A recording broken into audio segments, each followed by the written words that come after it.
Excellent. Good morning, good greetings, good afternoon. Welcome to PhotoJoseph Photo Month, first live daily photo show every weekday morning at 9:30 a.m. Pacific, even when I'm not in the studio, which is what today's all about. It is now dubbed, ooh, that's a new word, it's very presidential. It's nowly dubbed Mevo Friday. Mevo Friday it is. Hello, Sheila, you do hear something. Absolutely, let's just see who's in the chat room this morning. And then I got me a couple of updates for you guys. All right, let's just get some of this crap out of the shot here, make this look a little bit better. So, Sheila, good morning to you. Neil Higgins, hello. Jess and Bart and Sheila, all you people are here. Yo6, Y06, Azurbic, Art. Wow, some of these names are really complicated. You know, like I named John Morby. Love that, easy. I don't know if it's Yo6. I'm going to go with Yo6 because I like that. It's Y06. I'm going with Yo6. Yo6 Azurbic. Yo6. Hi, Yo6. How you doing? Yeah, so look. You know, it's the Friday that I go out and do stuff. Hi from South Africa. Awesome, Javier. It's the Friday when I go out and do stuff, and I thought this morning I'm going to go fly my little drone because, you know, that's a good thing to do, right? My drone is currently stuck in a tree about 25, 30 feet or so above water. So on the one hand, it's really good that it's stuck in a tree and not in the water. On the other hand, it's stuck in a tree and I can't reach it. So, as soon as I'm done with the show, head back to the studio. I'm going to grab my painter's pole and that long pole that I use for those aerial shots when I'm doing the real estate stuff. I figure out something to rig onto it. I need something. I need a basket and like a hook. I got to have something so I can hook it over and pull it down and it goes into the basket because I really don't want it to go in the water. But just in case I have to go in the water, I've come home to get my water shoes and a bathing suit and some towels.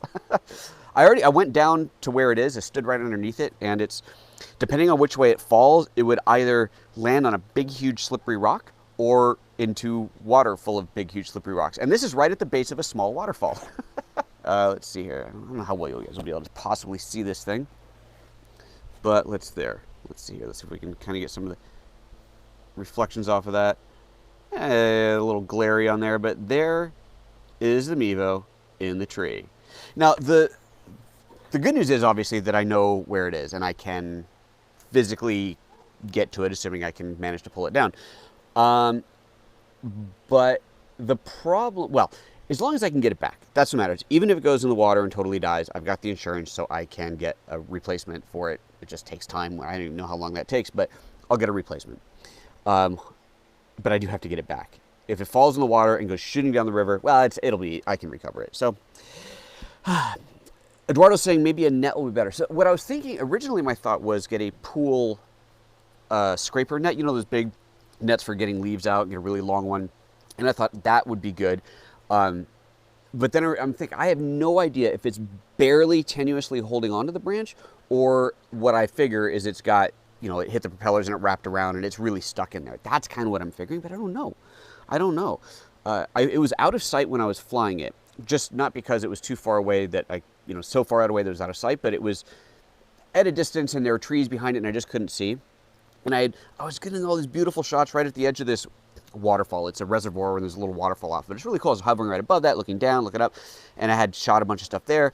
And then I had a nice angle and I was going to do a shot over it. So I backed up just a little bit, but that backing up was a bad idea because that's where I went ka-chunka and hit the, so anyway. So that's what I've got going on this morning. Really not too happy about that, but there you go. So what's going on in the comments here? Bart says, did you get a chance to look at your focal length cheat sheet? I'm sorry, I did not, but I will do that. Let's see here. J Diggy D says, I've seen videos where Mavics Pro have been submerged. I'm not quite sure what, oh, submerged? Maybe that's what you mean? Maybe that's what you mean. Oh, and survived? Well, that'd be awesome. I don't really expect this.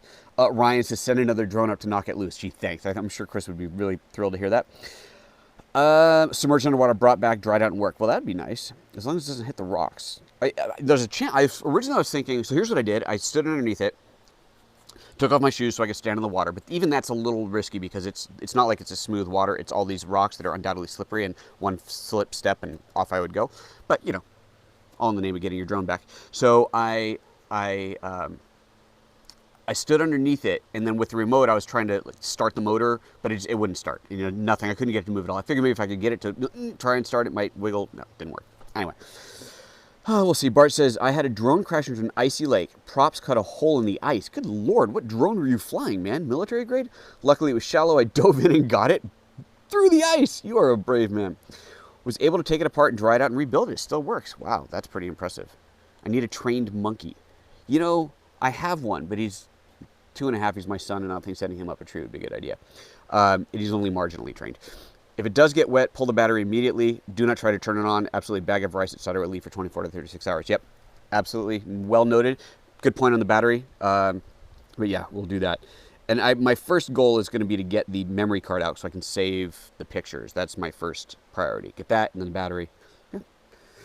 We shall see. We shall see. And it was still on when I was last there, but that was, you know, a while ago. It's 20 minutes ago. Obviously, it's going to be dead by the time I get back. Anyway, so Ryan, that's what we're doing as soon as I'm done with this. All right, let's see what else is going on. I have a list of updates I want to give you guys. So Mevo, what we're talking on today, I am using for the first time the new released software, and sadly, it seemed to have an issue with the Wi-Fi. I'm at home right now. I came home since I had to get stuff, and I thought I would connect to my Wi-Fi at home, but it connected, but then I couldn't connect to the Mevo. So the Mevo said connected to the Wi-Fi. My phone is connected to my Wi-Fi, but then I could not connect to the Mevo. That's why I was so late. So we're back to cellular right now, which is a bit of a drag because I know I don't have a great connection here at home, but apparently it's working. So that's that. Big news from B&H. Get that finger out of my face. I know what you mean. That's Eduardo said that. B&H is having a sale right now. 3 little bundles that are phenomenal. Oh, look at Ryan saying we've had a few blips and gray bars. Well, sorry to tell you guys over at Mevo Land, but apparently the gray bar problem has not been fixed even with this release version. I am fully zoomed out. I am fully zoomed out right now. Joshua was asking. Okay. So B&H sales, this is pretty epic. This is pretty awesome. The one that I'm most excited about is just because of the timing. I remember I did a show on Tuesday, already linked to up here, from the airport. No, that was Monday. Monday from the airport, answering somebody's question about, I'm expecting deer to come by. If deer come by, I'll pick up the camera and show you. That's Ashland for you.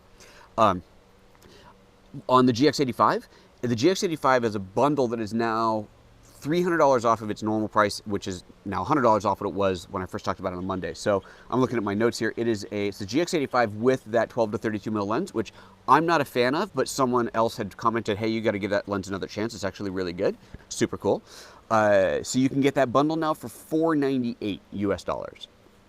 Free shipping within the US, but I think they ship anywhere. You have to pay for shipping, obviously, if it's outside of the US. I shouldn't say that. I really don't know what B&H's policy is for shipping overseas. But I do know some of you guys, I think someone from Israel told me that they had bought from B&H and shipped there, which is killer awesome. Anyway, so $500 for a GX85 with the lens. Even if you ditch the lens, that is phenomenal. That is great. The other 2 bundles are GH4, so obviously older, but really good. So the GH4 with the 12 to 35 lens, and it doesn't, that's the 12 to 35 f2.8. It doesn't tell you whether it's a Mark 1 or Mark 2, so I have to assume this is the Mark 1, the original. But that is normally $2,400. It is, or 20, that's weird. It says $2,400, save $1,000, pay $1,500. Math doesn't add up. Anyway, you pay $1,495 for a GH4 with that 12 to 35 lens. That 12 to 35 lens on its own is worth about $800 now, I believe, the Mark 1. So that is a great deal. If you need a B camera, if you're buying GH5s, you want a B camera, you don't need everything that the GH5 has, you want to save some money, that is a bargain. And there's another bundle that's $1,000 that gets you the camera plus a 2 terabyte, I think it was a 2 terabyte or 3 terabyte hard drive, USB hard drive. So, you know, that's pretty good. So there you got that. Excellent. All right, so there's that. Thank you. Now, that's the B&H sale. So I've got links to all that in the show notes. If you're going to go do that, you have to do that quick because it only lasts, I think it's about a week. It's a short, it's all in the notes. Go down there and see. But make sure you click on those links to get those, please. All righty. What else did I want to say? Oh, I was going to test out this little mic. Did I bring it? Wait. I kind of rushed in here from the car. I think I grabbed it. Yes. So I figured today was as good a day as any to test out the new little microphone. This is that thing that I did a little unboxing of on Wednesday. We're not going to use the fuzzies, but this is this dual-headed mic. So it's a wired mic with 2 mics. And you might recall, Ryan's saying the sale goes till July 24th. Thank you, Ryan. This is a very long cable. I'm going to guess 20, 25 feet. And Sharbex is asking, where's the GH5 autofocus firmware fix? Guys, I don't know. I'm not privy to these things. Honestly, the next firmware update that has been released has been announced, is the one that was originally announced, which is sometime summer or fall or whatever the heck it was that Panasonic said. But I don't know anything else about it, so that's all I can tell you. All right, so remember this thing, dual-headed microphone, long, if they don't tie up to each other, let go, there we go. So 2 mics. The split goes all the way down to the end, so that means that you could have people quite far apart. And then this has a standard, what do you call it, 1/8 inch, 3.5 millimeter jack. It comes with, in here somewhere, an adapter, here it is, to go to your cell phone signal, your TRRS, which I'm now about to plug into my phone. So I've got my phone here. I'm going to, so right now, let's see if I can I get this in camera? Yeah, oh, I can just do this, right? I can just pick this up. So right now we've got, why did it just tell me headphones silent? That sounds bad. Hold on a second. Are we still live on audio? Yeah, we're good. Okay. All right, so we've got the lightning to audio adapter, and then right now it's going into my Rode microphone. So I'm going to unplug the Rode microphone.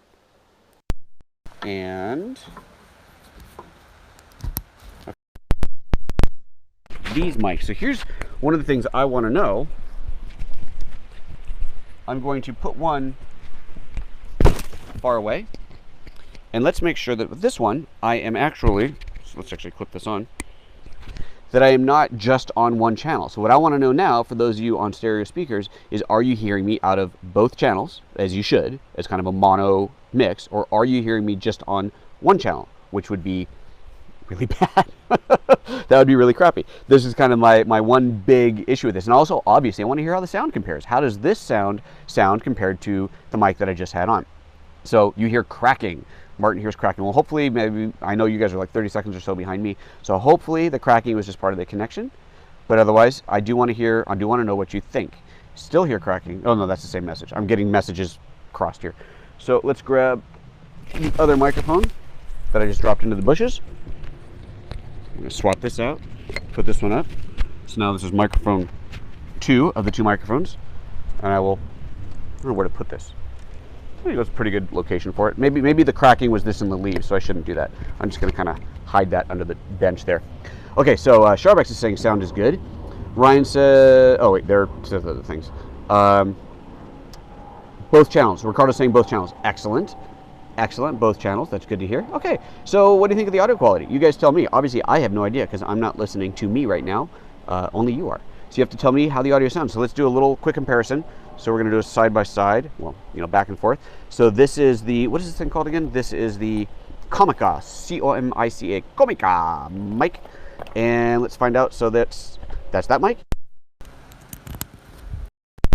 Mic. So now I'm talking on the Rode mic, using the Rode mic. How does this sound? Does this sound any better or any worse, or is it all the same? And let's switch to back. Mic. How's that sound? Any better? Any worse? Is it about the same? So that's what I want to know. You guys tell me, because you have to be the judges of this. Tim says, I think the first audio sounds less muffled. You can't tell me first. You got to tell me Rode or Comica. Which one sounds? Right now I'm on the Comica. This is the Comica. This is the Comica. How's this one sound? Neil says the Rode sounds a bit more crisp. Levels on the Rode are much better. You like the Rode mic?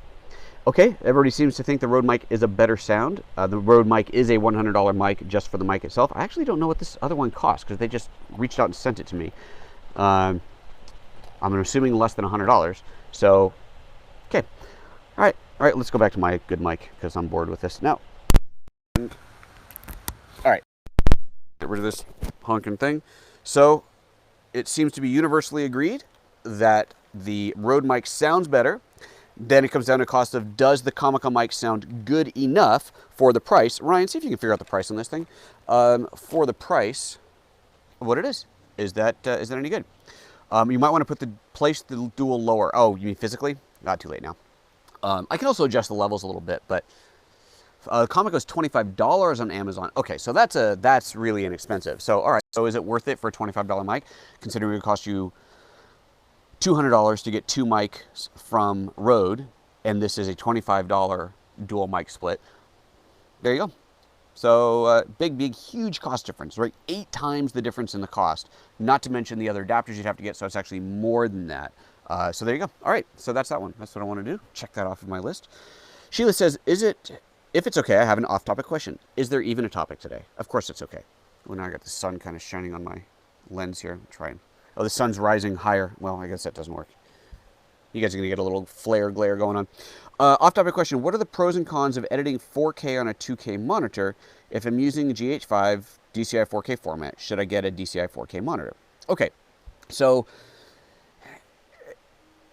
I'm assuming you're talking about a non-retina display, like an older iMac kind of thing, or maybe you're on Windows, which may be the case. The problem is that if you want to see the whole picture, right, you want to see everything at once, is that you're not looking at every pixel. Now, this is, I think, much less important when you're talking about video than it is about stills, but you will want to zoom into 100% to check sharpness, which means you'll be zoomed way into the shot on a non-retina or non-high DPI monitor. Charbex is saying you should get an 8K display. Well, obviously, duh. The Apple 5K display, if you're using an iMac, is great for that because you can see it at 100%.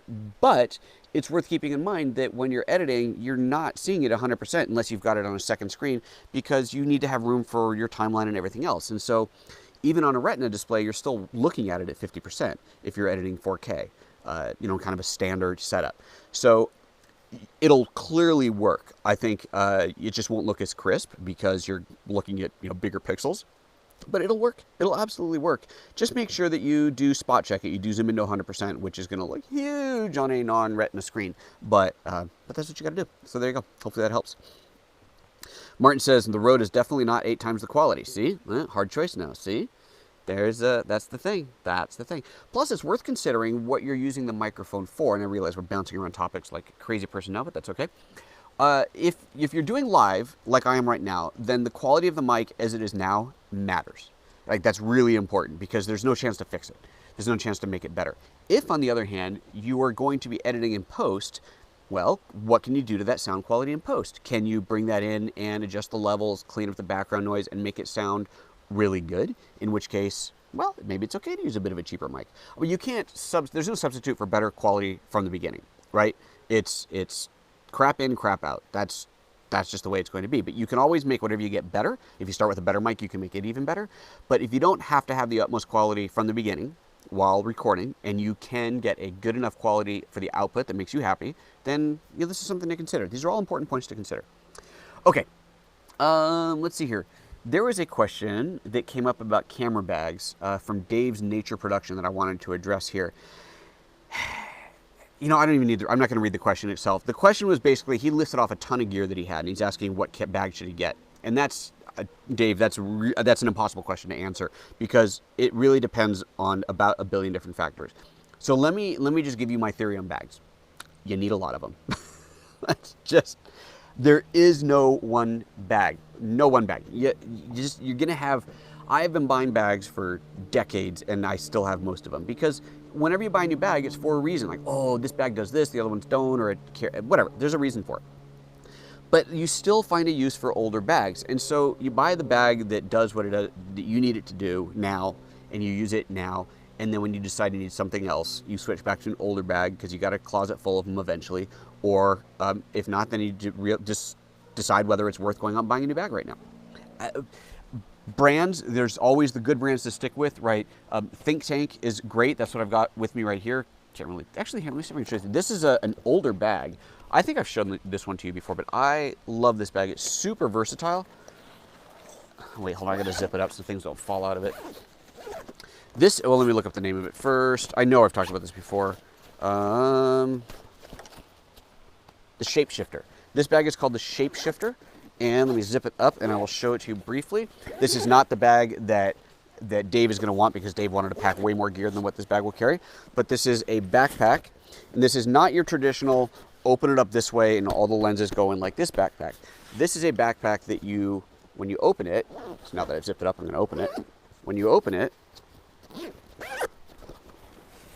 it has pockets that are, yeah, you can see this. They go in like this. So you've got 5 big neoprene pockets, and it's a very squishy, organic bag. There's big, huge, stretchy pockets in here, some zippered, some not. And you can shove lenses, bodies, all kinds of stuff into here. If you're shooting full frame, you cannot fit a camera body with a lens attached to it. That was my bummer when I first got this bag. But then when I switched to micro four thirds, and all that really meant was that you couldn't have a camera and lens ready to go in here, right? You had to pull it out and attach and then shoot. With micro four thirds, that's not the case, right? Everything's smaller, so I can easily fit a body with the lens attached into one of these pockets. And usually it would go into the top one, like that's the widest, or maybe this is a little bit longer. So you see the different shapes in here. But also what's cool about this is, let me zip this back up. If you have very little in here, you actually have this little kind of compacting zippers, which I probably might have too much stuff in here to do this. But anyway, you can zip this thing up. I'm not gonna bother, but you can zip this thing up and make it even thinner. It's just really flexible. It's a really flexible bag. So I dig this one. Now, pretty much anything from Think Tank, you know, Think Tank makes fantastic bags. They're always good. Tenba, someone just John is recommending right now. Tenba bags, again, always good. Tenba bags are fantastic. You guys tell me, what are some of your other favorite bag brands? Because there are a bunch out there that are just wonderful. I like, I'm not a fan of black, but 99% of the camera bags out there are black, which is kind of a drag, kind of boring. But that's the way that it seemed to be. You know, that whole ripstop, nylon, waterproof, water resistant, all that stuff is all very good. So, you know, you want to keep an eye on those kind of things. You want that stuff. Good padding in between, good cell padding between all the bits and bobs is very nice. But any bag that fits your gear from any serious manufacturer, I think is worth considering. It's impossible to recommend a specific bag, though. All I can do is show you the ones that I have and tell you why I like them. And I just showed you that one. And, you know, I've done that before. We'll talk about bags on and on because it's just one of those topics that's always going on. Alrighty. Eduardo says, I've got the Mind Shift from Think Tank and I'm loving it. There you go. John Morby says, we're talking about bags. Oh, Manfrotto makes bags as well. I don't think I've ever used a Manfrotto bag. I love their light stands and tripods and things like that, but I don't have any of their bags. Let's see here. What else have we got? John Morby says, you bought a 10x10 on the back of my recommendation, and you're loving it. Awesome. Also have a Manfrotto Street backpack, which I get most of my lenses into to get to a location and country and laptop. Location/country with your laptop. That's another thing to consider when you're traveling. All right, this is a big one. Here, let's talk about this for a minute. When you're traveling, what kind of a camera bag do you want to take with you? Let's say you're taking a ton of gear. For whatever, maybe it's a commercial shoot, maybe you're traveling just for fun, whatever, but you're taking a bunch of gear. So you got to put all this gear into a bag, clearly. Hopefully not a bag that you have to check. If you're going to check a bag with camera gear, for the love of all things holy, please, please, please, please put your stuff into something like a Pelican case, a hard-sided case if it's going to get checked. Don't check a soft bag with gear in it, please. So you get yourself a nice hard case, and that is your A to B, right? That is from home to destination. And once you're there, once you're at your destination, you don't want to carry this thing around. Now you need something smaller. You probably don't want to carry all the gear around. So now you have a smaller bag, whether it's a shoulder bag, a backpack, whatever it is, something that is small enough to be lightweight, and you know you can throw in a camera lens, a couple lenses in a body, which one of those lenses and bodies you're going to be carrying, right? Because you're out, you're shooting, you're in camera in hand, you're not out there with everything in your backpack. That's silly, right? Put the stuff in your backpack that's your extras, carry your camera with you, whether it's in your hands or over your neck, whatever it's going to be, carry it on your waist. But have that smaller bag for when you get there. I think that's really important. I think that's an important part of it. If you're going to travel with cameras, you're probably traveling with two, unless you're just going really lightweight in the first place and your camera bag that you're carrying, all you're carrying is a camera and a couple lenses, then you just put it in a small bag and off you go. But just kind of things to consider. If I go on any kind of a bigger trip, I always have multiple bags with me, and that's why. All right, a bunch of discussion about monitors. That's great. You guys are talking amongst yourselves among that. Thank you. Hopefully some good recommendations in there. Neil O'Higgins says, random lens question. I have recently bought the GH5. Awesome. Pre-order the draining. Even more awesome. So buying lenses for it. Super awesome. Is it worth the extra money to buy the Mark II version of the 12-35? Okay, excellent question. The 12-35 Mark II gives you superior stabilization. For everything that I've seen, it should be half a stop to a stop, so it's not massive. But the stop is pretty significant if it's closer to half a stop. But there's that. And you have the superior water sealing, right? The original one is still water sealed, but the new one is more water sealed. So if you shoot in inclement weather regularly, or if you shoot in particularly cold, hot, dusty environments, then I would say that the Mark II is definitely the one to get. If you shoot largely low light, then I would say the Mark II is the one to get. If neither of those things apply to you, and you can get the original at a bargain, as you probably can right now, especially pick one up used, that's always a really, really good option. As long as it's got no scratches on it, get yourself a used one, save a ton of money, and you're going to be very happy. That's one of those things, whenever there's a Mark II of a lens comes out, look for Mark 1s used. Look for the original lens used. That is a really, really good way to save a ton of money and to get some really good glass. Now, just because there's a new version of something doesn't suddenly make the old one bad. It's just as good as it always was. The new one may have some advantages. Well, obviously it's going to have some advantages to it, but and that's not, obviously that's not just Lumix here, that's everything. I remember when the Canon came out with their 24-70 2.8, their Mark II, it was like 50% more expensive than the original one. That was insane, and the original one was pretty pricey as it was. But then the original one becomes half the price. The used market's flooded with them because there's tons of photographers who have to have the latest thing, so they sell their used one. Pick those up, man. Those are a great way to save money, is to buy used. So anyway, so that's my little spiel on that. Martin saying, you got to say what a lovely place you live. I can hear the stream in the background. You can hear the stream. See if I can show you the stream. I don't know if you can see that down there. Let's do a zoom in. I don't know if you'll actually be able to see the stream itself. I don't think you can. I don't think you can see the water. Maybe sort of, kind of, you can see it. But anyway, yes, that is my backyard. It is lovely. That's Oregon for you, folks. Love Oregon. All right, let's put that back where it was. Okay. I put on my list to talk about. I thought this could be fun. Kind of totally off topic, but what I'm reading. And I thought of this because I just downloaded an audiobook, and I wanted to, I was going to tell you about that, but then I thought, hold on, I'm not going to start that until I finish the book. Maybe I'll tell you what I'm reading. I don't know. You know, it's kind of interesting. It's a little bit, what's the right word for this? I think it's more a young adult book than it is an adult novel. Actually, no, considering some of the sex scenes in it, it's not very young adult, come to think of it. But Cory Doctorow is the author. Cory Doctorow was one of the founders of Boing Boing, if you know that. That website, super great guy, super techie, super smart. And the book that I'm reading is called Walk Away. And it's this dystopian future, not dystopian even, right? It's just this future, look, squirrels. Mad, oh, now he's gone. The squirrels around here are absolutely crazy. And someone asked if this is my backyard. Yes, this is my, well, I don't really have a yard, but this is my back area, back patio. It's this future where everything is super monitored. Everybody's tracked. Everybody, you know, your every step is tracked by something. And there are a group of people called walkaways that choose to just disconnect and walk out into the, yeah, squirrel, exactly, John. Choose to walk out into, not the desert, but out kind of outside of the norm, and build their own economy and build their own culture and society. And I'm not going to tell you more than that. It is it's fun. It's entertaining. It's interesting. Like I said, it's a little kind of young adult novel until you get into the kind of adult parts. And a lot of Cory's books are young adult, but I've read almost all of them, and I just really enjoy them. They're easy reads and they're fun. So there you go. Maybe next week I'll tell you about my next book that I'm reading. Okay. That was that. That's everything that I had on there. And let's see if there's anything else in the comments. Then it's time for me to go and try and get my drone out of the tree. Very sad. Carlos Mann, since you talked about lenses, have you ever used the SLR Magic Micro Four Thirds lenses? I have not. Sorry, I have not. But John Morby is saying that you love the SLR Magic lenses. They're gorgeous. The 50mm t.95 delivers some drool-worthy images. Just manual focus. Super. Good to know. Thank you, sir. Martin saying bloody gray squirrels. The squirrels here, they're insane. They're all over the roof. They fly. I mean, these things leap across the tree. You can see I've got lots of trees, really tall. These things are flying across. Neil saying I should film the drone rescue. I plan to.